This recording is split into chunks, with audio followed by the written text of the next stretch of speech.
I'm Allendale Chief Meteorologist Ryan Martin with a look at your midday weather update.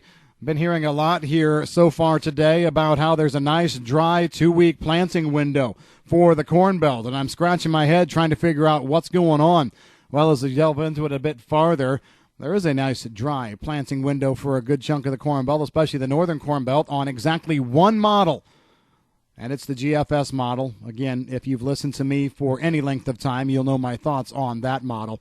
Almost every other model out there is saying something different. The European, the Canadian, the U.S. Navy model, the NAM model, North American model, all of them showing rain moving into the Corn Belt here this weekend, and then a secondary slot of rain early next week. So I'm going to continue to rock and roll with my forecast that says, look, as we go from Saturday into Sunday, and then from late Monday through Tuesday, all combined, maybe anywhere from a half to 1.5 inches of rain, at least half to 1 inch of rain across about 70% of the Corn Belt. I will stress right now that some of the areas that may get missed will be in the upper Midwest. We may not see that rain work through Minnesota, maybe not parts of Wisconsin, but you know what? Iowa's going to see it. Northern Illinois is going to see it. This is not a long-term 2-week dry window across a huge part of the Corn Belt, not by any stretch of the imagination.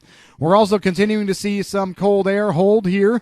Looking at temperatures in the upper Midwest, probably mid-20s overnight tonight and maybe near there again tomorrow. I'm looking at upper 20s over the northern half of Indiana, lower 30s as we go through Thursday night into early Friday. By the time we hit Friday night, things will start to ease, start to subside just a little bit.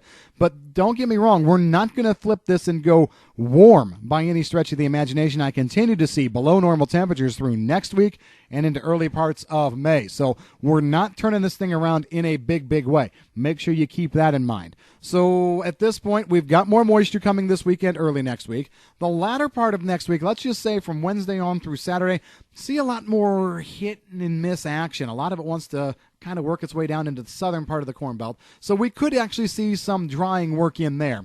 Got a nice system for the second, third. I like the third a little bit better in the Corn Belt. It's not as big as it has been the past couple of days. 1/2 to 3/4 of an inch is the way I'd like to play that.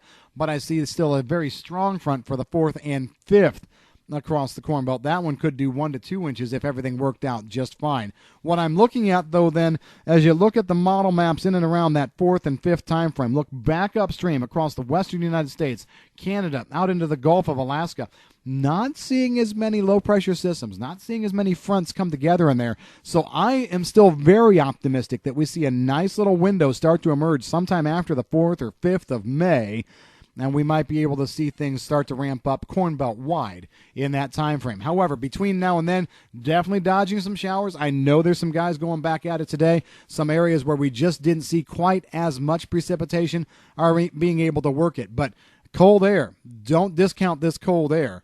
Soil temperatures, I've heard in some spots, have dropped off 10 degrees over the past 2 days. And you know what? We've just started this cold air mass moving in. I am really going to be interested to see what the soil temperatures look like early Friday morning, or shoot, let's even go Friday afternoon. I think we're going to be a far cry from even where we are right now. The other thing to keep in mind, we talked about this yesterday, but it bears mentioning again.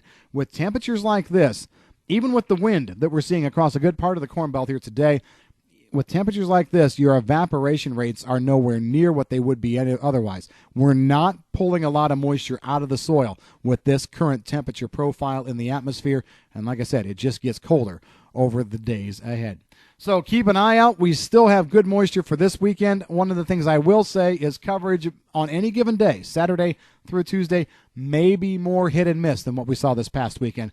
But I'll also say on the flip side, the low to me looks just as strong as this one this past weekend. It's all about moisture source. When is this low able to tap into moisture off the Gulf of Mexico?